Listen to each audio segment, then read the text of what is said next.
Hello, my name's Adrian Goldberg and welcome to the Byline Times podcast. The Byline Times telling you what the papers don't say, what the radio doesn't report and what telly doesn't tell you.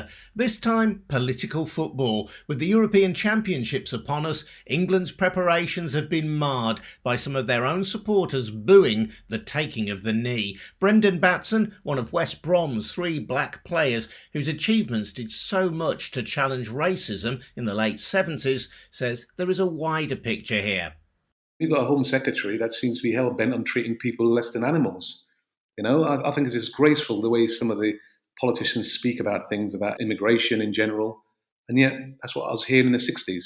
So on that sense, I do despair. We'll also be hearing from Andrew Spence, producer of the award-winning podcast Coming In From the Cold. Plus, as the US recovers millions of dollars worth of Bitcoin after the latest ransomware attack from Russia, what risk do Kremlin-backed hackers pose to the UK? I think that the level of Russian government cyber pressure on this country continues to be very intense, and they're interested in everything from the way our nuclear weapons command and control works to trying to get inside the intelligence services, that's at the very high end, through to just hacking parliamentary emails and finding out ministers' WhatsApp messages and things like that.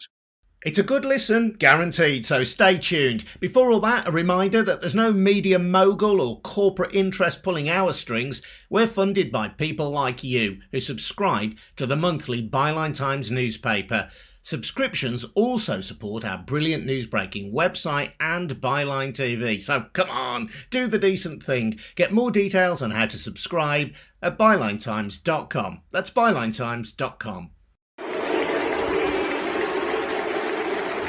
The sound of England football fans, many cheering, some booing, before the recent friendly against Romania as the team took the knee. The gesture originated in US sport in 2016 when Colin Kaepernick, a quarterback for San Francisco 49ers, protested against police brutality targeted at the black community. Kaepernick initially sat down during the playing of the national anthem to make his point, but on the advice of Nate Boyer, an ex-soldier and NFL player, he later opted to take the knee instead, on the basis that this would be seen as less disrespectful to serving members of the military. Now it has become a global symbol of opposition to racism, and England boss Gareth Southgate is adamant his players won't be deterred by the jeers. We are collectively really disappointed that it happened. We are totally united on it. We're totally committed to supporting each other. We feel that more than ever, determined to take the knee through this tournament. We accept that there might be an adverse reaction, and we're just going to ignore that and move forward. Instead of backing Southgate, Boris Johnson refused to condemn the booing, whilst Conservative MP Lee Anderson has said he would boycott England if the players continued to kneel. And then, of course, there was Nigel Farage, who endorsed the idea of fans showing their hostility to an anti-racist gesture. The great British public have sussed it. They've woken up to the fact that taking the knee to the Black Lives Matter organisation isn't about equality of opportunity, isn't about racial justice. It's about a Marxist organisation that wants to defund the police force, that wants to bring down Western capitalism, bring down our whole way of life. Not for the first time, Farage misses the point. Black Lives Matter isn't an organisation so much as a movement. Yes, there are organisations called Black Lives Matter, at least 2 of them in the UK, as well as the original US network. But it's also a hashtag and a slogan. It's a hand-drawn poster in my teenage daughter's bedroom window. Underlying it all is the belief that everyone should be treated equally, regardless of their colour. Rather than hearing any more from Nige, I thought it would be good to listen to Brendon Batson, who, along with Laurie Cunningham and Cyril Regis, spearheaded the breakthrough of black players at West Bromwich Albion in the late 1970s. What did he make of the booing by some England fans? Well, I wasn't surprised, to be quite honest. I thought there might be something like that. I mean, we have to go back to the old days when there was a section of fans booing the national anthem, the opposing team's national anthem, being very disrespectful to another country's flag, being disrespectful when they were asked to observe a minute's silence. So this wasn't surprising in a way, very, very disappointing, because my view is that they've come to support the England team, the England players, and if that's the players' wish and the management that they take the knee in trying to raise awareness of injustices and inequalities, it's not just about racism, it's about all forms of discrimination, then they should be respectful to that, even though they may not be there to, what I've heard them saying, oh, we're there to watch a game of football, not to have a political agenda. Well, put that to one side. Just be respectful for 30 seconds a minute. Where's the harm in that? And also, I think we should focus more on the applause the players receive, trying to drown out the booing, and we shouldn't be pandering to the mob. At the same time, though, it is an anti-racist gesture. So given your phenomenal playing history, but also the horrendous racism that you had to confront, were you not a bit depressed to hear people booing an anti-racist gesture? Disappointed. I'm not depressed. I tell you what, Adrian, because I've been at this for so long, it's been little steps. And it's up to the individual. I mean, this came about because of Colin Kaepernick, the American football player, taking a knee. He started off that symbolic gesture. It's little steps. What you're looking for, the disappointment, I despair at the lack of action following these sort of symbolic gestures. There doesn't seem to be an appetite to really do something to address it, because when we had the gatherings in Birmingham over the BLM movement, I went along to a couple. One was in Centenary Square, the other one was in Victoria Square, and it was great. I was uplifted by seeing all these young kids of different races, different colours, a lot of students, all with the same message, big placards, taking a knee. It was really exciting. I got quite emotional in a way. But then you think, what else? And you see some young students on TV giving their views, and I'm thinking, they're almost saying the same words I said when I was first starting off in my professional career. But sometimes I think people don't understand that we've had to deal with this all our lives. It isn't something new that's just suddenly come about. We've had to deal with it. I mean, I was subjected to racial abuse from white kids going past in cars, shouting names at me and telling me to go back to my own country and all that sort of stuff. You know, stuff is still going on. Now, it takes politicians. You know, I don't want to get too involved in certain politics, but I mean, we've got a Home Secretary that seems to be hell-bent on treating people less than animals. You know, I think it's disgraceful the way some of the politicians speak about things, about immigration in general, and yet that's what I was hearing in the 60s. So on that sense, I do despair. In another way, I think it's great that people keep on fighting the battle, and it's going to be a long fight because we're going to have to look across the pond and see what goes on there, and they've been at it longer than us. Some of the critics of taking a knee say that Black Lives Matter supports a Marxist organisation. Are you a Marxist? Are the people supporting Black Lives Matter's protest that you attended Marxists, as far as you're aware? I joined in because I thought I thought it might be a seminal moment when you see all these different mixes all joining in with the same message across the world, not just in Birmingham or England, but across the world. At George Floyd's funeral service or memorial service, there was a gentleman, another pastor, I think, I've forgotten his first name, Williams. He was in a wheelchair in his 90s. He marched with Martin Luther King that terrible day at the Selma March when the protesters were being bullwhipped and charged down with horses, etc. And he felt there was a real energy and a real moment of change upon us. And I thought, well, if he's seen with his own eyes what he's seen and experienced, and he feels optimistic, then why shouldn't I be optimistic that there's going to be a little bit of a change? As we go on and on and on, and you don't see that change, you're thinking, right, you just got to stick at it. I do not necessarily agree entirely because I don't understand it entirely, the BLM movement. What I do know is that they've raised awareness about not just about the race inequalities, but other forms of discrimination, inequalities, poverty, you know, all these sort of things. We see with the coronavirus and the vaccinations. Oh, the developed countries have got it. Yeah, we're all saying how well we're doing in England, and yeah, you've got the poorer countries. You know, I've heard the news this morning that even if they sent all these vaccines, they may be wasted because they haven't got the infrastructure to actually inject the population. So I think there are lots of inequalities in this world, and mine has always been focused on anti-racism, but there are lots of inequalities in this world.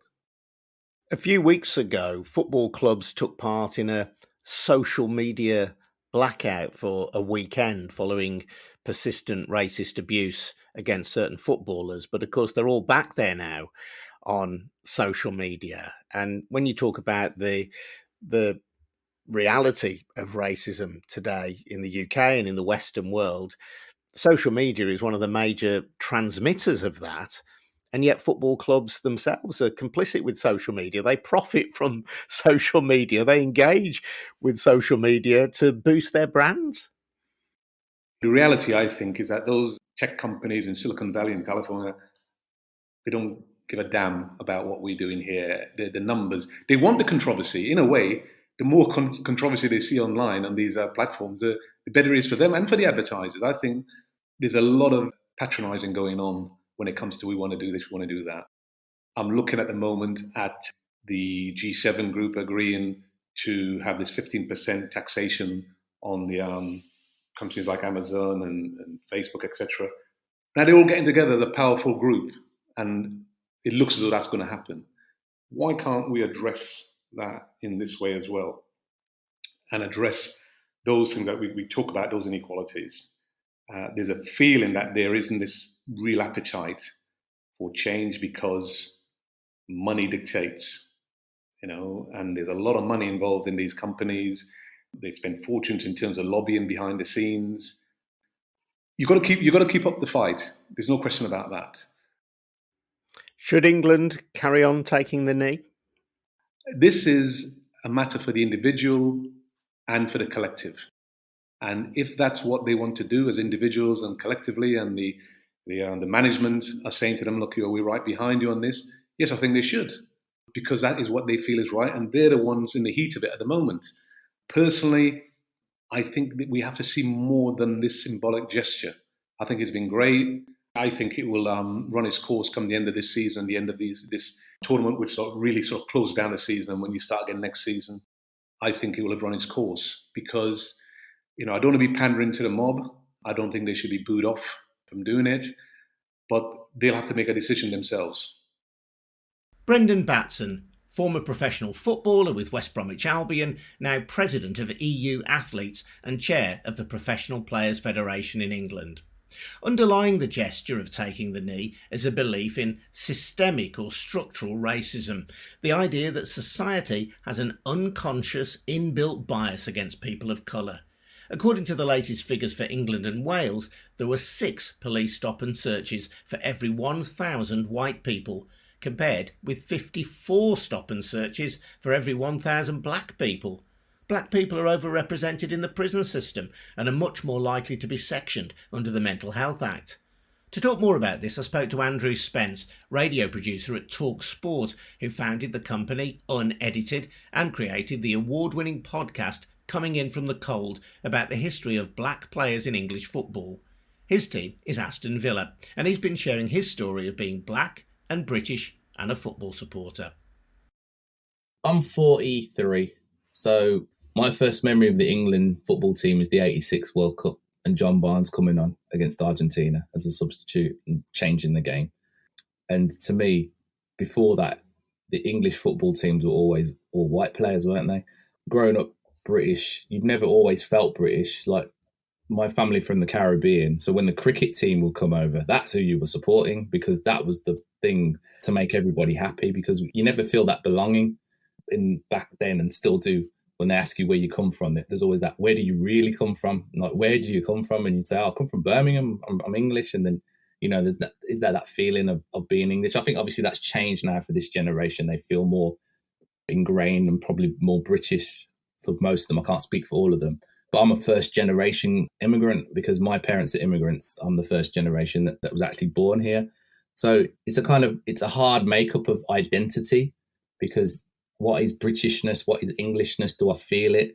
I think it's only recently, when the World Cup's come along, I feel comfortable wearing an England shirt and whatnot, and supporting the England team, because you see people that look like you. But in the 80s, it was very, as you know, Adrian, there was a hard right-wing following that followed the England team abroad, and it was very British Bulldog. It was more British flags then in the 80s, and there was actually St. George, which is kind of crazy. I mean, it's a very hard way to actually kind of say how you feel being British, because our identity is so mixed up. We obviously have our links to the Caribbean, or if you've got Asian parents, South Asia, and you have that whole thing when people get upset and say, why are you supporting the West Indies cricket team? You should be supporting England. We have that melting pot where you can support, you support the England football team, but you support the West Indies cricket team. And you know what I mean? Because we have that background, because we still hold on to that. It's like people who are in Irish or Scottish descent, especially the Irish. When England didn't get to the World Cup in America, how many of those people that we knew were Irish were supporting the island team in America? That sense of not feeling British, or not feeling fully British, or not feeling British all the time, did that come because your parents looked to the Caribbean? Did that come from anything in British society? I think it's people saying, go back home, go back to where you come from. And then the whole point is, but I am here, this is where I come from. I'm from Birmingham, so where can I go? Because as a first generation immigrant, you go back to Jamaica or Trinidad, where my parents from, they look at you as English, so you don't know where you have a place, because they'll call you English. But when you come back to England, they're like, go back home, so go back to where you come from. So you kind of stuck in that middle of identity. So it's finding your identity, and that's the hard part of what many people who are children of immigrants, the first generation, people that came Windrush in the 60s and stuff, is where their place in society is and who they identify with. Because you're at home, you still have the cultural things that you do that have been brought from the Caribbean, or if you're from South Asia, India and Pakistan, you still have those things, but they're blended with westernized British life. So it's just like a melting pot. It's the whole word multiculturalism. That is my household. That will be somebody else's household. That will probably be that is your household, because you'll go out for a curry, you'll go out for a Caribbean or whatever, or you know what I mean. Big cities are known for having a melting pot of different cultures. There were black players who played for England before John Barnes, Laurie Cunningham and Cyril Regis from my team, West Brom, Viv Anderson, who was the first black player to make a starting appearance for England. But for you, John Barnes was the breakthrough player. John Barnes was Jamaican, and my dad's Jamaican, so you have that link. I didn't really know about him until I kind of knew about him at Watford, but when he came to Liverpool, that's when you knew about him. And a lot of my friends supported Liverpool because of John Barnes, basically. My hero was Mark Walters and Tony Daly from Aston Villa. I loved them. But John Barnes was the next level, like you said. You never had any black players that had gone to the top teams.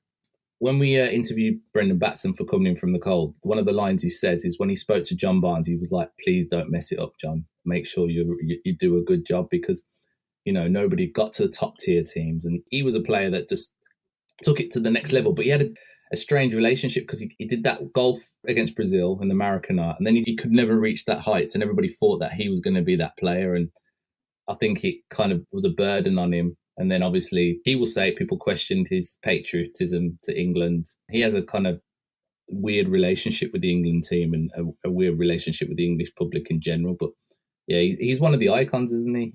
John Barnes, and then you have the Arsenal team that came in the late 80s. Michael Thomas, Rocky Rocastle, Paul Davis. And you started watching football live in the 90s. Now, I'm a veteran of watching football in the 70s, and at my team, West Brom, players like Cyril Regis, Laurie Cunningham, Brendon Batson were revered by our supporters. And as people will know, if they're aware of this aspect of football history, they were bombarded with bananas, subjected to the most horrific racial abuse involving many thousands of people over many years, sadly. This became routine at English football grounds for a period of time. That thankfully subsided. When you first went to games, how was that experience for you? I was quite scared to go to my first game, I'm not going to lie, because my parents had always said to me, never go to a game. No, I used to always ask my dad. My dad wasn't a football fan. He was more into cricket.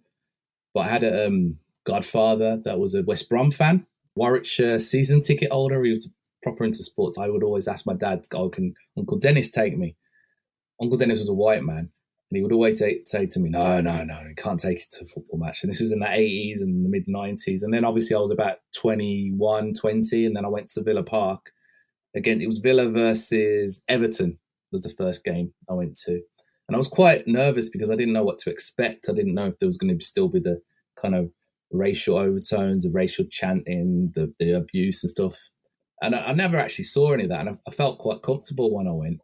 So I was like, oh, this isn't a bad experience. There's still the abuse there, obviously, because that's football, unfortunately. But after that, I was like, I could go to more games. And I think the Premier League changed that because it was the Premier League and it was more for families, and it had taken it from the working class to the middle class, which to some people, that's what ruined the game. But that's a different whole conversation.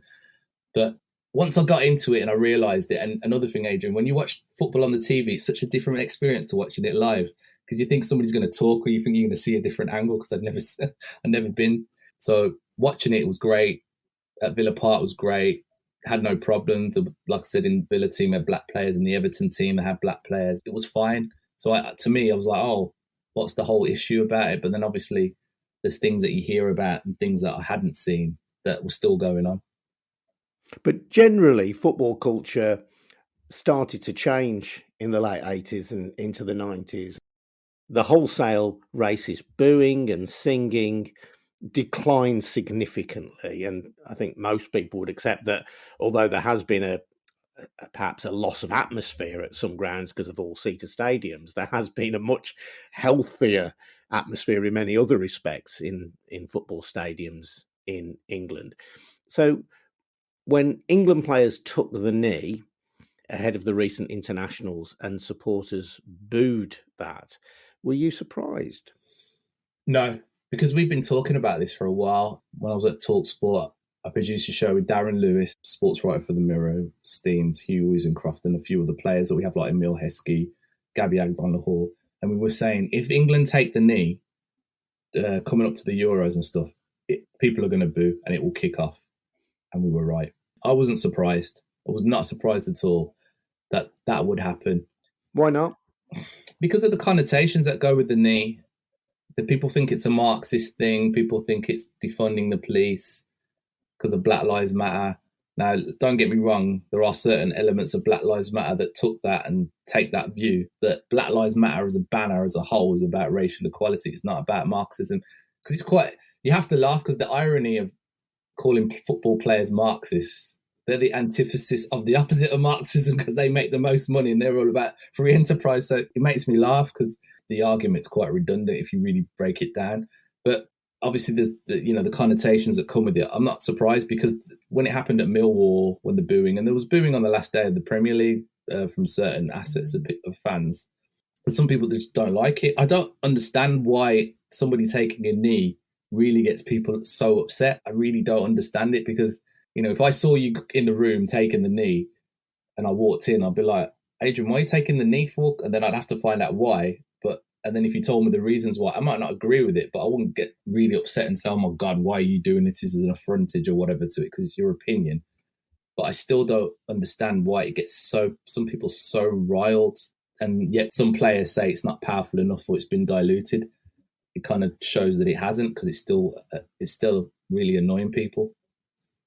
I still come across the argument that white lives matter, and I almost lose my patience with people. But if I do come across that, and I do quite often just in my daily life when I have these discussions, I try and patiently explain to people that my understanding of the slogan Black Lives Matter is not that Black Lives Matter more than any other lives, but if you take any objective view of history in Western Europe, Black lives have mattered less. And if you look at indices like imprisonment, mental health, it would appear that Black lives still matter less.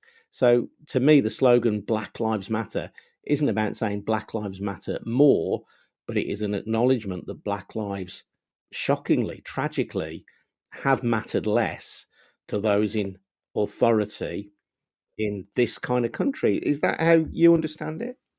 It is. It's historical. It's based on colonialism, the empire, the slave trade. But people don't want to go back Because in order to go forward, you have to kind of revisit the past to heal the wounds of the past to go forward and educate. And you'll always get that line of, why'd you keep going on about what happened in the past? That happened in the past, move forward. But to right the wrongs of the past in some way, that's the only way we're going to move forward, is to educate why people are feeling this way, why there are movements. Exactly what you said. It's not that all lives don't matter. It's just that we want equality and black lives mattering as much as white lives, as all lives.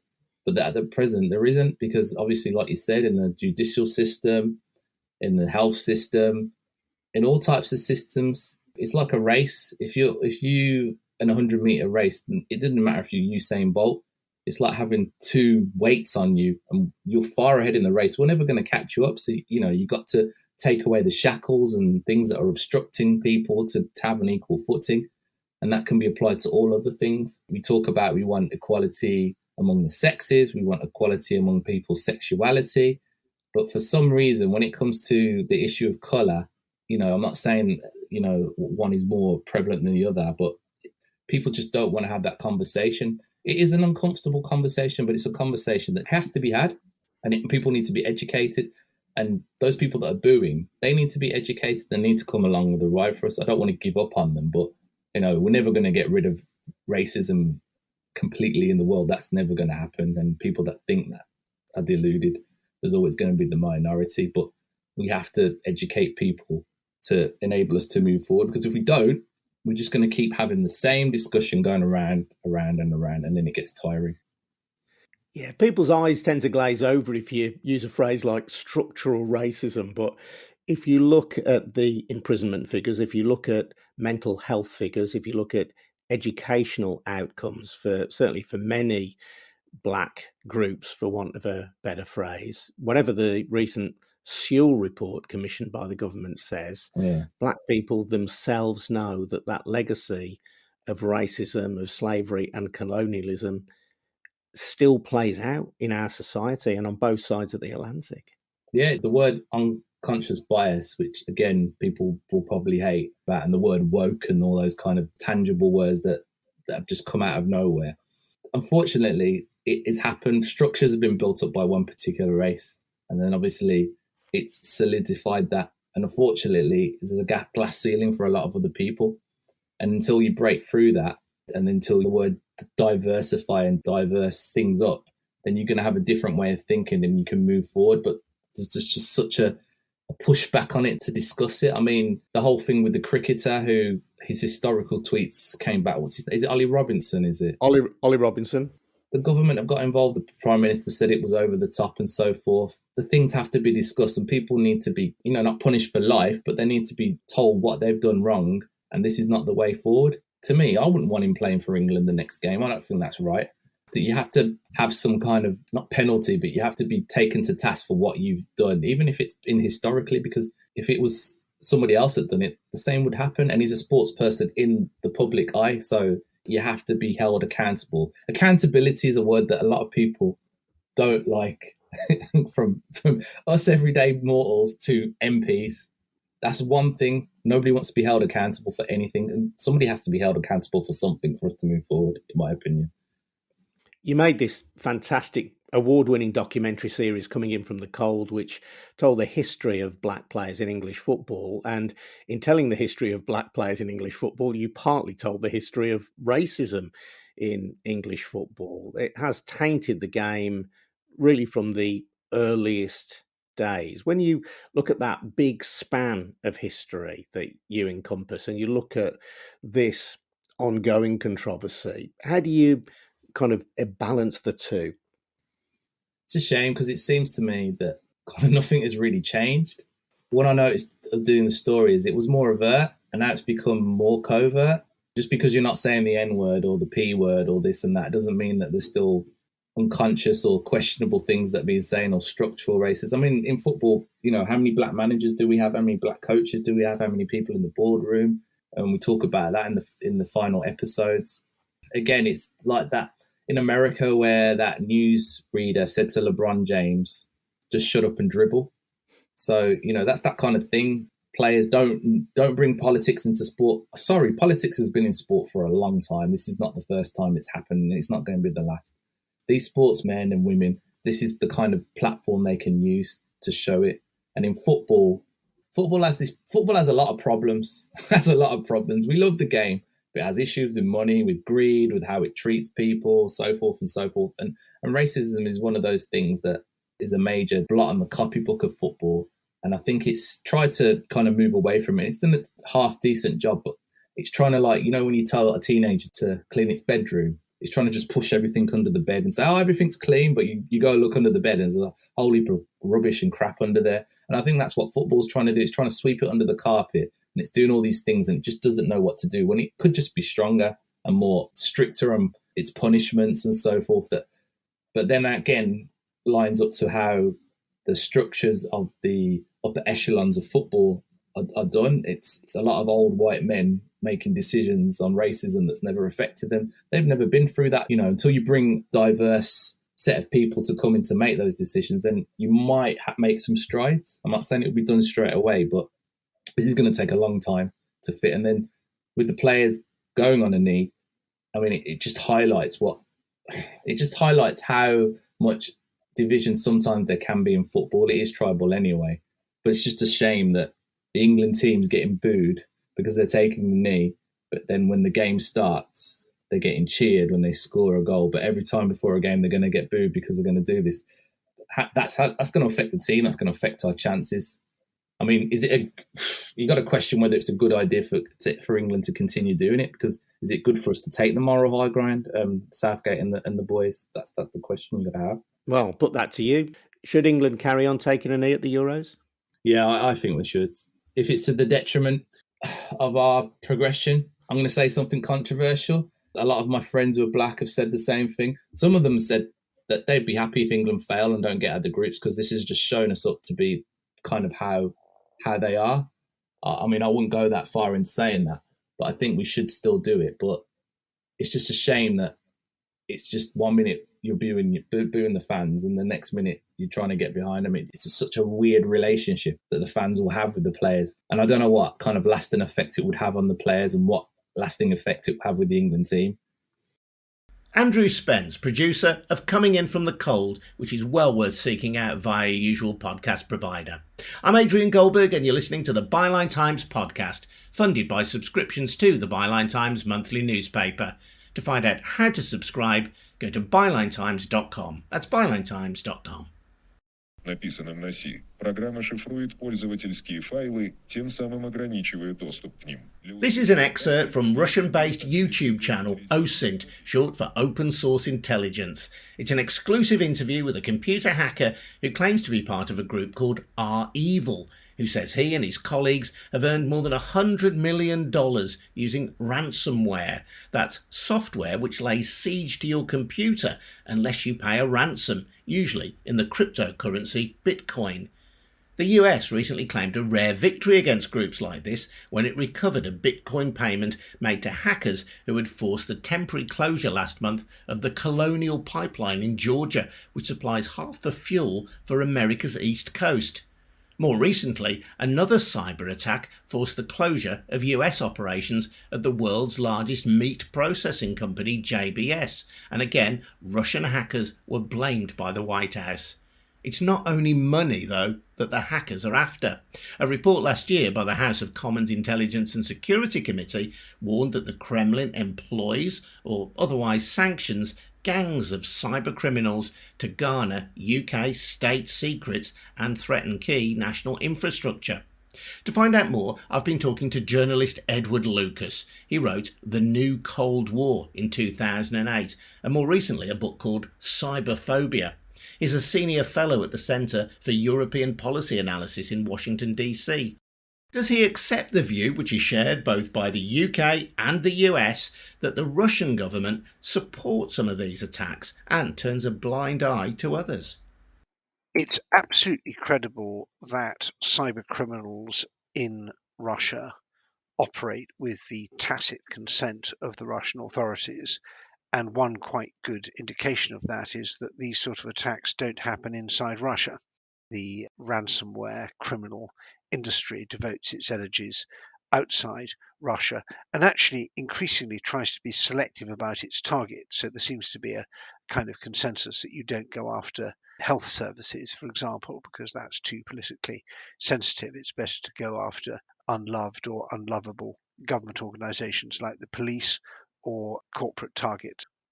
What about the Russian government's involvement then in cyber espionage or some kinds of what you might term cyber war that were identified by the Intelligence and Security Committee as a threat to the UK? There's quite a difference between ransomware attacks, which are basically simple technology cleverly deployed, and what we see in the cyber espionage field, which is highly sophisticated technology cleverly deployed. So ransomware is childishly easy. You just get someone to click on something, it scrambles the computer, then you send them a message, they send you money, you send them a key, it unscrambles the computer. It's really not very complicated. And if you like, the value added, if one can call it that, in this is in the target acquisition, trying to find people who have got really weak security and will pay lots of money to get out of this sort of pickle.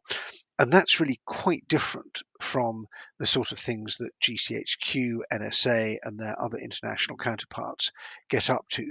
That involves really advanced software attacks deployed with extreme cleverness, often using human assets as well.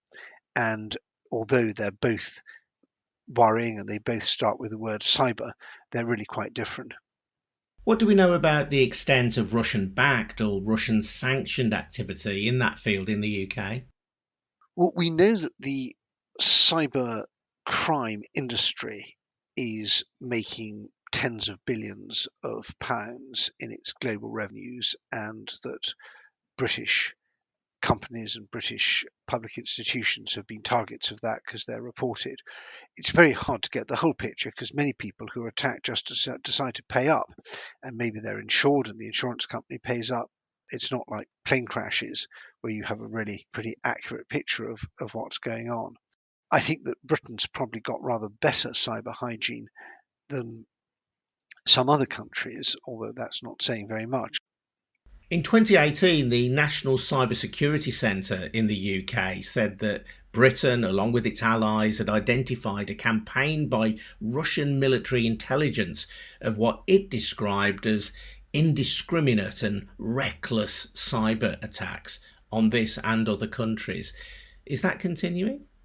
I think that the level of Russian government cyber pressure on this country continues to be very intense, and they're interested in everything from the way our nuclear weapons command and control works to trying to get inside the intelligence services, that's at the very high end, through to just hacking parliamentary emails and finding out ministers' WhatsApp messages and things like that, because there's a very wide range of uses to which these can be put.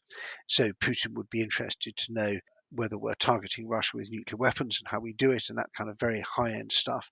But the intelligence services might also be interested to know which MPs or public figures have been misbehaving, because they've been misbehaving, maybe they're open to blackmail, and therefore they could be a target for an intelligence officer looking to cultivate and ultimately recruit and run them. So one of the problems with cyber is a vector. It's a way of getting from a perpetrator to a victim, but the range of perpetrators can be very wide and the range of victims can be very wide, and in a way it's a bit like saying I'm worried about petrol, because petrol goes into cars and cars can be used to do all sorts of things, and indeed they can, but one's always got to try and break it down a bit and say, well, who's doing, someone is doing something to somebody else and they're doing so for a motive, and let's try and find out what that is, and then we can understand the problem a bit better. What's Putin's motive then if he is sanctioning these cyber attacks on the UK and the US? Well, we've got a fairly good idea of what the Kremlin wants, which is to weaken the West. It doesn't want to destroy the West because it needs the West. It needs the West as a trading partner, as a place to launder money, educate its children, go on holiday. But what they don't want is the West being in a situation where it's a threat to the stability and survival of the regime in Russia. And so they want to weaken multilateral organizations like the EU and NATO. They want to weaken countries' decision-making, particularly on issues such as sanctions and anti-kleptocracy, anti-money laundering things.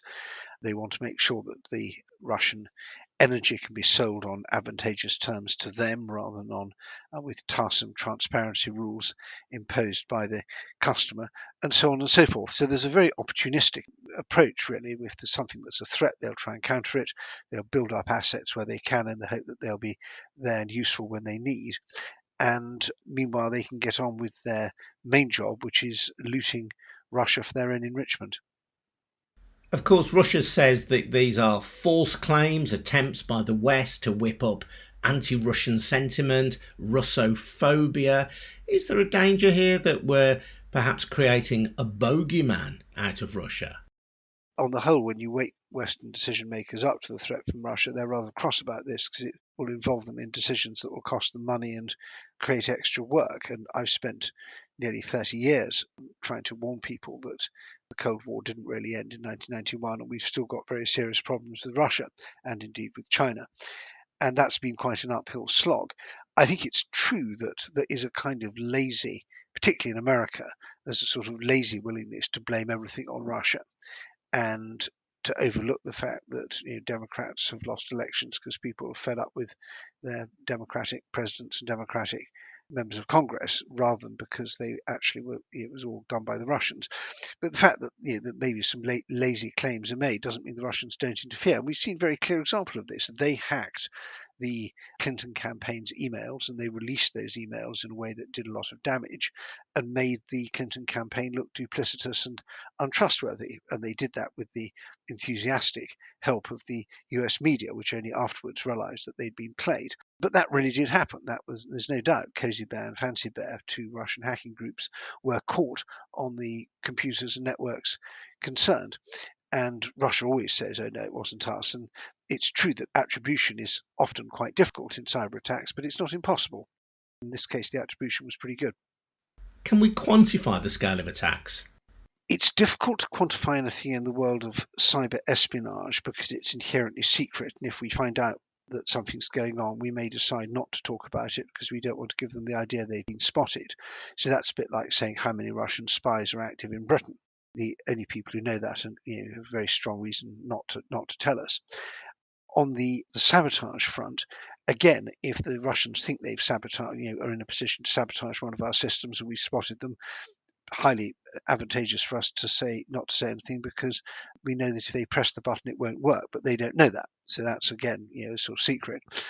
The level of cyber crime, we should make it a public duty, I think, to disclose if you've been the victim of this sort of cyber crime because it makes life a bit safer for everybody else. So it's rather like aviation. We don't allow the aircraft companies and manufacturers to cover up their safety data, even if it's embarrassing.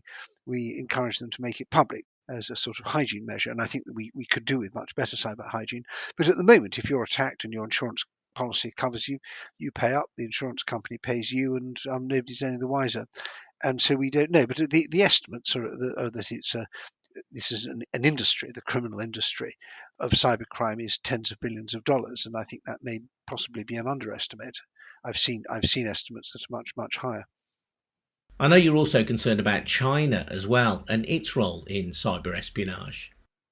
Well, China does many of the things that the Russians do, and I should actually say that the biggest cyber heist in history seems to have been by the North Koreans, and we shouldn't neglect them. They tried to steal the entire hard currency reserves of the Bangladesh Central Bank and then launder it through a casino in Manila, and very nearly got away with it. So it's not just the Russians.